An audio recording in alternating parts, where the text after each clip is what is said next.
important when we're preparing for a North Face 100 event or any long events to have all the right gear, and often the organisers require us to have some mandatory gear.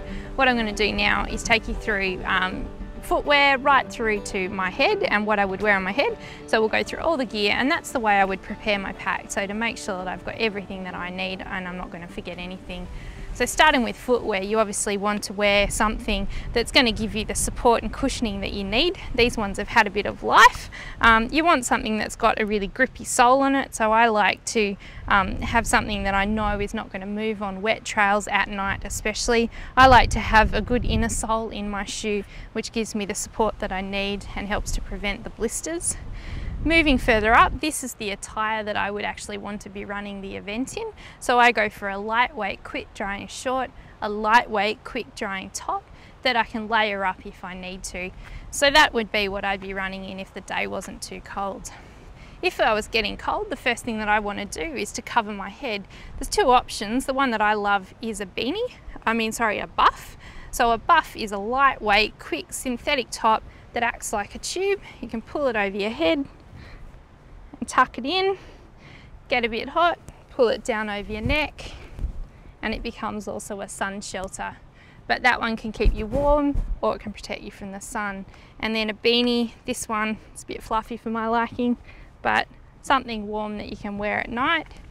If you're really cold, you can start to put on gloves, a lightweight running glove, something that isn't going to get too wet and take a long time to dry. If your hands are wet, they'll obviously be colder.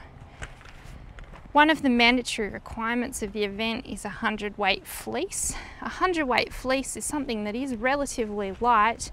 The idea behind using a fleece, not wool, is that a wool fibre will hold a lot more moisture, so the synthetic fleece will stay a lot drier and make you feel a lot less clammy than a wool top.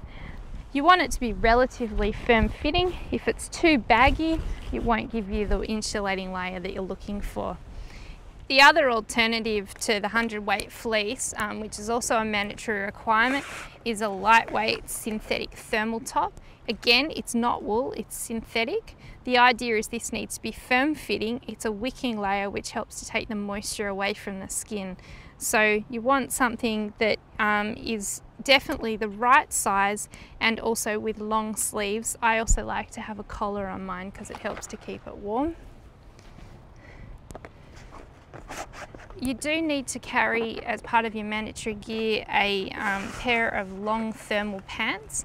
These cannot be a compression tight, because a compression tight material has the same effect as almost like a rash vest down at the beach. It keeps you colder than it does warmer when it gets wet. So it needs to be something which helps to wick the moisture away and spread that warmth through your legs by helping to keep them dry. If the weather is extremely severe, you may need to be running in a rain jacket.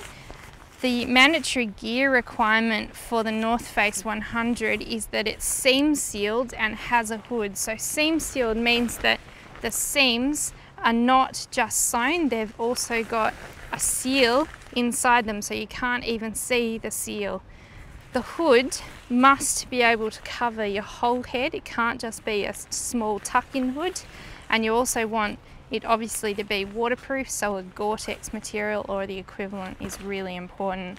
The lighter the better. If I show you mine packs up into a very small pocket size and you roll it into its hood. So that one is mine. I hope that we never have to use them, but in the event of severe weather, we need to carry waterproof pants as part of our mandatory gear requirement. It's the same as the jacket. The waterproof pants are seamed on the outside, and then when you turn them inside, the seams are seamed into a Gore-Tex style material. It has actually a small ribbing over it, which helps to keep them super waterproof. They don't need to be the fanciest ones, but they do need to be able to keep you dry and warm in the event of wet, windy weather. That's a requirement if you get injured or you need to stop and wait for a support vehicle for quite a while. That's what will keep you warm. You probably will get pretty clammy in these items of clothing, but the idea is that at least it traps the warm air next to your skin. The other incredibly important thing when you're doing a 100k race is that you'll be running at night. You're going to need a strong beamed head torch that you can run comfortably with and get high visibility when you're running at night. My torch is a Petzl Mayo. It actually adjusts its beam depending on whether or not you're looking into the distance or you've got something in the foreground like a map. I name it, I put it in my bag. Along with my bag, I have my first aid kit to keep me safe. I like to carry strapping tape because you never know what happens at night. I put some band-aids, big wide ones that can cover blisters if needs be. Obviously you need your compass and you need a bandage. With your compass, this is an emergency device. You must have a fast settling needle that settles very, very quickly to north. It can't be something that you pulled out of a party pack. And when you use it, you obviously would need to be orientating your maps to north. If I grab my set of maps, your maps have north lines on them, so your north lines are always at the top of the map. So one way to remember is that the writing on the map always is read in a north direction.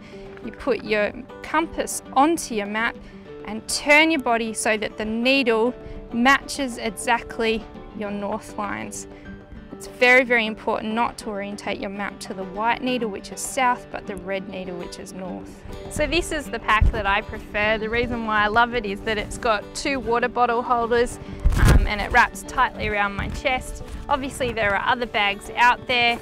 This one has a hydration hose, but same thing, great harnesses, oil bottle holders as well.